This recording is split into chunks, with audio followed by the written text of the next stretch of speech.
Sunday chikahan mga kapuso! Being busy is not an excuse para kina Caprice Cayetano and Marco Massa na nakibonding kasama ang kanilang Capco fans kahit abala sa kanya-kanyang projects. Ichichika yan ni Aubrey Carampel. Sunday afternoon well spent with Caprice Cayetano and Marco Massa sa kanilang fan meet organized by Capco shippers. Todo bonding ang dalawa at kanilang fans na nakipaglaro sa iba't ibang fun games. Food trip talaga. At game na sumagot sa Q&A portion.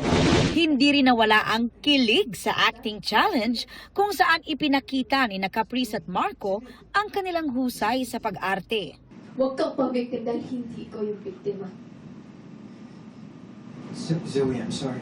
Thankful po kami sa kanilang creativity, sa time po nila, at yung efforts po nila para sa fan meet. Actually, nung nag-start talaga yung You're My Favorite Song, mas doon naging strong yung Capco.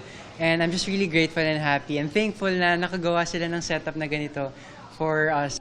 Sa ngayon, abala ang dalawa sa kanilang project.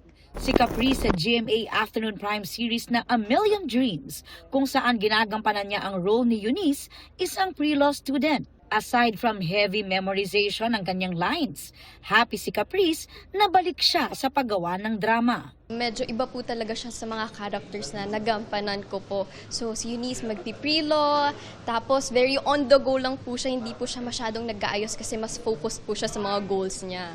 Si Marco naman naghahanda para sa isang upcoming project na i-reveal soon. Pinaghahandaan pa siya, medyo secret pa siya ngayon.